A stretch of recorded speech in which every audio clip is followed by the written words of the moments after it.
आइए हम मरकुस के किताब में जाएंगे, मरकुस का 14 उसके 22 से 24 पढ़ेंगे। ਜਦ ਉਹ ਖਾ ਰਹੇ ਸਨ ਤਦ ਉਹਨਾਂ ਨੇ ਰੋਟੀ ਲਈ ਅਤੇ ਬਰਕਤ ਦੇ ਕੇ ਤੋੜੀ ਅਤੇ ਉਹਨਾਂ ਨੂੰ ਦੇ ਕੇ ਆਖਿਆ, ਲਓ ਇਹ ਮੇਰਾ ਸਰੀਰ ਹੈ। ਫਿਰ ਉਹਨਾਂ ਨੇ ਪਿਆਲਾ ਲੈ ਕੇ ਸ਼ੁਕਰ ਕੀਤਾ ਅਤੇ ਉਹਨਾਂ ਨੂੰ ਦਿੱਤਾ ਅਰ ਸਭਨਾਂ ਨੇ ਉਸ ਵਿੱਚੋਂ ਪੀਤਾ ਅਤੇ ਉਹਨਾਂ ਨੇ ਉਹਨਾਂ ਨੂੰ ਆਖਿਆ, ਇਹ ਮੇਰਾ ਲਹੂ ਹੈ, ਅਰਥਾਤ ਨੇਮ ਦਾ ਲਹੂ ਜਿਹੜਾ ਬਹੁਤਿਆਂ ਦੇ ਲਈ ਵਹਾਇਆ ਜਾਂਦਾ ਹੈ। ਮੈਂ ਤੁਹਾਨੂੰ ਸੱਚ ਆਖਦਾ ਹਾਂ, ਜੋ ਮੈਂ ਫਿਰ ਕਦੇ ਅੰਗੂਰ ਦਾ ਰਸ ਨਾ ਪੀਵਾਂਗਾ, जिस दिन तिकर परमेश्वर दे राज दे विच ओ नवा ना पिया होवे। आमीन। यीशु मसीह अपने चेलों के साथ बैठा था और उसने अंगूर का रस लेके अपने सब चेलों को दिया और ये परमेश्वर कहता है, ये वाचा का मेरा वो लहू है जो बहुतों के लिए बहाया जाता है। ये अंगूर का रस जो हम पीते हैं, यीशु मसीह ने कहा ये मेरा लहू है। अंग्रेज़ी में इसको इंग्लिश में इसको बोलते हैं कम्युनियन। जब हम लेते हैं हम बोलते हैं कम्युनियन। कम्युनियन का मतलब है रिश्ता, किसी के साथ रिश्ता रखना। तो जब हम ये कम्युनियन के जो कप्स हैं या जूस है हम वो पीते हैं, हम अपना रिश्ता परमेश्वर के साथ दोहराते हैं, याद करते हैं, बोलते हैं या उसको प्रैक्टिस करते हैं। वो है कम्युनियन। मैं आपको पिछले हफ्ते कह रही थी, मैंने एक सपना देखा, उसके बारे में आपसे को बताना चाहूँगी। उस सपने में मैंने देखा ये जो कम्युनियन है, ये जो कप्स हैं, कभी कभी इसकी जो समझ है हम एक अलग रीति से ले लेते हैं। मैंने देखा कि जो कम्युनियन कप्स है, सोच के वजह से ऐसा परमेश्वर मुझे दिखा रहा था, जैसे मिठाइयाँ होती हैं जेली की, चीनी की, वैसी वाली मिठाइयाँ उस शेप में कम्युनियन के कप्स हैं। मिठाई कि कई बार ये जो परमेश्वर कहता है, ये जो रिश्ता है ये मेरा लहू है। यीशु मसीह ने अपना लहू कैसे बहाया ये हम थोड़ा पढ़ेंगे। मरकुस 14 के 22 और 24 में आपने देखा यीशु मसीह ने कहा ये मेरा लहू है जो बहाया जाता है। 15 में क्या होता है, चैप्टर 15 में हम पढ़ेंगे मरकुस 15 उसका 20 और 37। ਜਾਂ ਉਸ ਨਾਲ ਠੱਠਾ ਕਰ ਹਟੇ ਤਾਂ ਉਹਨਾਂ ਦੇ ਉੱਤੋਂ ਬੈਂਗਣੀ ਬਸਤਰ ਲਾ ਲਿਆ ਅਤੇ ਉਹਤੇ ਆਪਣੇ ਵਸਤਰ ਉਹਨੂੰ ਪਹਿਨਾ ਕੇ ਸਲੀਬ ਉੱਤੇ ਚੜਾਉਣ ਲਈ ਬਾਹਰ ਲੈ गए। तो उसको यीशु मसीह के ऊपर ठट्टा किया, उनके ऊपर थूका गया। 37 पढ़ने से पहले यूहन्ना 19 उसका 1 से 6 पढ़ेंगे। ਸੋ ਤਦ ਪਿਲਾਤੂਸ ਨੇ ਯੀਸ਼ੂ ਨੂੰ ਫੜ ਕੇ ਕੋੜੇ ਮਰਵਾਏ ਅਤੇ ਸਿਪਾਹੀਆਂ ਨੇ ਕੰਡਿਆਂ ਦਾ ਤਾਜ ਗੁੰਦ ਕੇ ਉਹਦੇ ਸਿਰ ਉੱਤੇ ਧਰਿਆ ਅਰ ਉਹਨੂੰ ਬੈਂਗਣੀ ਚੋਗਾ ਪਹਿਨਾਇਆ ਅਤੇ ਉਹਦੇ ਕੋਲ ਆਣ ਕੇ ਕਹਿਣ ਲੱਗੇ, ਹੇ ਯਹੂਦੀਆਂ ਦੇ ਪਾਤਸ਼ਾਹ ਨਮਸਕਾਰ, ਅਤੇ ਉਹਨੂੰ ਚਪੇੜਾਂ ਮਾਰੀਆਂ। ਤਦ ਪਿਲਾਤੂਸ ਨੇ ਫਿਰ ਬਾਹਰ ਨਿਕਲ ਕੇ ਉਹਨਾਂ ਨੂੰ ਆਖਿਆ, ਵੇਖੋ ਮੈਂ ਉਹਨੂੰ ਤੁਹਾਡੇ ਕੋਲ ਬਾਹਰ ਲਿਆਉਂਦਾ ਹਾਂ ਤਾਂ ਤੁਸੀਂ ਜਾਣੋ ਭਈ ਉਹਦਾ ਕੋਈ ਦੋਸ਼ ਨਹੀਂ ਵੇਖਦਾ। ਤਾਂ ਯੀਸ਼ੂ ਕੰਡਿਆਂ ਦਾ ਤਾਜ ਰੱਖੇ ਅਤੇ ਬੈਂਗਣੀ ਚੋਲਾ ਪਹਿਨੇ ਬਾਹਰ ਨਿਕਲਿਆ ਅਰ ਪਿਲਾਤੂਸ ਨੇ ਉਹਨਾਂ ਨੂੰ ਆਖਿਆ, ਵੇਖੋ ਐਸ ਮਨੁੱਖ ਨੂੰ। ਜਾਂ ਪ੍ਰਧਾਨ ਜਾਜਕਾਂ ਅਤੇ ਸਿਪਾਹੀਆਂ ਨੇ ਉਹਨੂੰ ਡਿੱਠਾ ਤਾਂ ਉਹ ਡੰਡ ਪਾ ਕੇ ਬੋਲੇ, ਉਹਨੂੰ ਸਲੀਬ ਦਿਓ, ਸਲੀਬ ਦਿਓ। ਪਿਲਾਤੂਸ ਨੇ ਉਹਨਾਂ ਨੂੰ ਕਿਹਾ, ਤੁਸੀਂ ਆਪੇ ਇਹਨੂੰ ਲੈ ਕੇ ਸਲੀਬ ਦਿਓ, क्यों जो मैं ਇਹਦਾ कोई दोष नहीं वेखदा।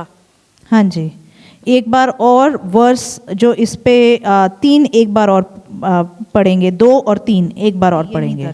यहाँ पर ऐसा लिखा है, कांटा चढ़ाकर उस पर मुकुट गूंथ कर उसके सिर पर रखा और उसे बैंगनी वस्त्र पहनाया।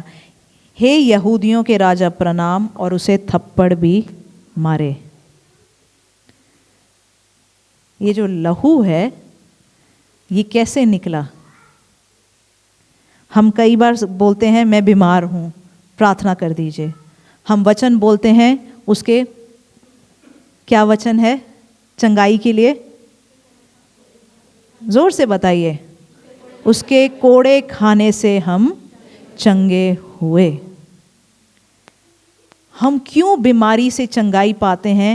क्योंकि परमेश्वर ने कोड़े खाए। हम अब जो यूहन्ना मरकुस का 15 मैं बोल रही थी उसका 37 पढ़ेंगे। ਤਦ ਯੀਸ਼ੂ ਨੇ ਉੱਚੀ ਆਵਾਜ਼ ਨਾਲ ਪੁਕਾਰ ਕੇ ਸਾਹ ਛੱਡ ਦਿੱਤਾ ਅਤੇ ਹੈਕਲ ਦਾ ਪਰਦਾ ਉੱਪਰੋਂ ਲੈ ਕੇ ਹੇਠਾਂ ਤਿੱਕਰ ਪਾਟ ਕੇ 2 ਹਿੱਸੇ ਹੋ ਗਿਆ। ਤਾਂ ਉਸ ਸੂਬੇਦਾਰ ਨੇ ਜਿਹੜਾ ਉਹਦੇ ਸਾਹਮਣੇ ਖੜਾ ਸੀ ਇਹ ਵੇਖਿਆ। ਜੋ ਉਹਨੇ ਇਉਂ ਸਾਹ ਛੱਡ ਦਿੱਤਾ ਤਾਂ ਬੋਲਿਆ, ਇਹ ਪੁਰਖ ਠੀਕ ਪਰਮੇਸ਼ਵਰ ਦਾ ਪੁੱਤਰ ਸੀ। ये पूरा चैप्टर्स में यीशु मसीह ने अपने प्राण कैसे दिए, कैसे क्रूस पे चढ़ा, इसके बारे में लिखा हुआ है। फिलिपियों उसका 3 पढ़ेंगे हम। ਤਾਂ ਜੋ ਮੈਂ ਉਹਨੂੰ ਅਤੇ ਉਹਦੇ ਜੀ ਉੱਠਣ ਦੀ ਸ਼ਕਤੀ ਨੂੰ ਅਤੇ ਉਹਦਿਆਂ ਦੁੱਖਾਂ ਦੀ ਸਾਂਝ ਨੂੰ ਜਾਣ ਲਵਾਂ ਅਤੇ ਉਹਦੀ ਮੌਤ ਦੇ ਸਰੂਪ ਨਾਲ ਮਿਲ ਜਾਵਾਂ। हाँ जी, यहाँ लिखा है मैं उसके साथ दुखों में सहभागी बनूं। आज हम ये गीत गा रहे थे, मेरी रूह खुदा की प्यासी है। हम परमेश्वर को कैसे जानते हैं? उसके साथ दुखों में सहभागी बन के। जो कम्युनियन का जो कप है वो यीशु मसीह का लहू है। कई बार हम अपना रिश्ता परमेश्वर के साथ या चर्च के साथ उस मिठाई की तरह सोच लेते हैं। मिठाई क्या करता है? अच्छी फीलिंग देता है, जो मुझे चाहिए वो मुझे मिलेगा, सब कुछ मीठा। मगर परमेश्वर का के साथ जो रिश्ता है, उसने अपना खून बहाकर, अपना लहू बहाकर वो रिश्ता बनाया है। ये रिश्ता सिर्फ ये नहीं है कि मुझे कैसे अपनी आशीष मिल जाएगी, मुझे कैसे अपनी खुशी मिल जाएगी, मुझे कैसे अपनी चंगाई मिल जाएगी और मुझे कुछ ना करना पड़े। कम्युनियन क्या होता है? उसके साथ वो रिश्ता, और वो रिश्ता कैसे बना? वो लहू से। और ये वचन कहता है कि मैं प्रभु को जानूं उसके दुखों में सहभागी बनके।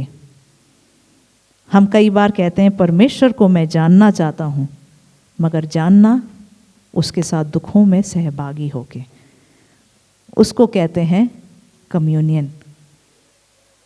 ये मेरा शरीर है जो तेरे लिए तोड़ा गया।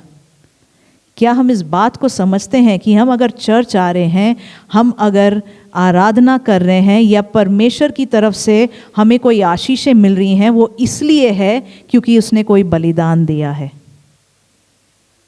और मेरी सोच सिर्फ यहाँ तक ना ठहर जाए। हम कई बार लोगों के साथ अपने रिश्ते को ऐसा देखते हैं कि मैं इसमें से क्या निकाल सकता हूँ, इसके पास क्या है, मैं क्या निकाल सकता हूँ। मगर यीशु मसीह के साथ भी हम उसी सोच से ना आ रहे हों। चर्च में हम उसी सोच से ना आ रहे हों, मुझे क्या मिल सकता है, मुझे क्या मिल रहा है। नहीं, मुझे उन दुखों में भी सहभागी बनना है। पिछली बार मैंने बोला था कि हम प्रार्थना, कौन कौन प्रार्थना में बिछवाई प्रार्थना करना चाहेगा, और मैंने कहा था बिछवाई प्रार्थना का मतलब है कुछ तीर हमें भी लग जाते हैं। और जो लोग यहाँ पे आए थे उनमें से एक सिस्टर मुझे बता रही थी, उन्होंने कुछ सपने देखे और कुछ तीर उनको लगे।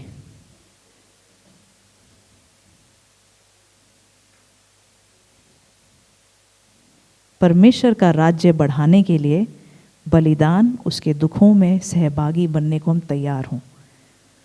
हम परमेश्वर के साथ का रिश्ता जान जाएं कि ये लहू है और शरीर है,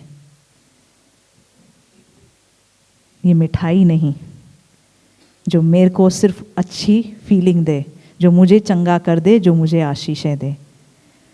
एक बार और फिलिपियों 3:10 में पढ़ूंगी। ताकि मैं उसको और उसके मृत्युंजय की सामर्थ को और उसके साथ दुखों में सहभागी होने के मर्म को जानूं और उसकी मृत्यु की समानता को प्राप्त करूं। आज हमारी प्रार्थना ये होने दे, परमेश्वर मैं तुझे जानना चाहता हूं। एक बार पास्टर ने मुझे एक वचन दिया था एलिशा के पैदा होने से पहले कि तेरा परमेश्वर के साथ एक एनकाउंटर होने वाला है। एनकाउंटर मतलब जहाँ पे हम सच में परमेश्वर के साथ मिलते हैं, परमेश्वर को जानते हैं। और कई बार जब हम एनकाउंटर ये शब्द तब इस्तेमाल होता है जब हम परमेश्वर की उपस्थिति में बैठते हैं और परमेश्वर का शायद महिमा या परमेश्वर बहुत ही पावरफुल रीति से हमें भरता है। और मैं बड़ी देर से उस चीज़ के लिए प्रार्थना कर रही थी और पास्टर ने मुझे डेट भी दिया, इस डेट के आसपास, वो अक्टूबर का महीना था, इस महीने में इस डेट पे तू परमेश्वर को एनकाउंटर करेगी। तो मैं बड़ी खुश थी। मैं उस टाइम पे दिल्ली में थी, यहाँ पे नहीं थी। और वो डेट आया और वो डेट निकलकर 1-2 दिन हो गया और मैंने कहा परमेश्वर मैंने तो कोई एनकाउंटर नहीं किया आपको। परमेश्वर ने तभी मुझे जवाब दिया, ये जो मुश्किलों से तू होके गुजर रही है, इन दर्दों के द्वारा तूने मुझे और जान लिया है। वो एनकाउंटर है। आज हमारी ये प्रार्थना होने दीजिए, परमेश्वर अगर मैं ये कप में सहभागी बन रही हूँ या बन रहा हूँ, मैं तेरे कष्टों में, तेरे दुखों में भी सहभागी होने को तैयार हूँ।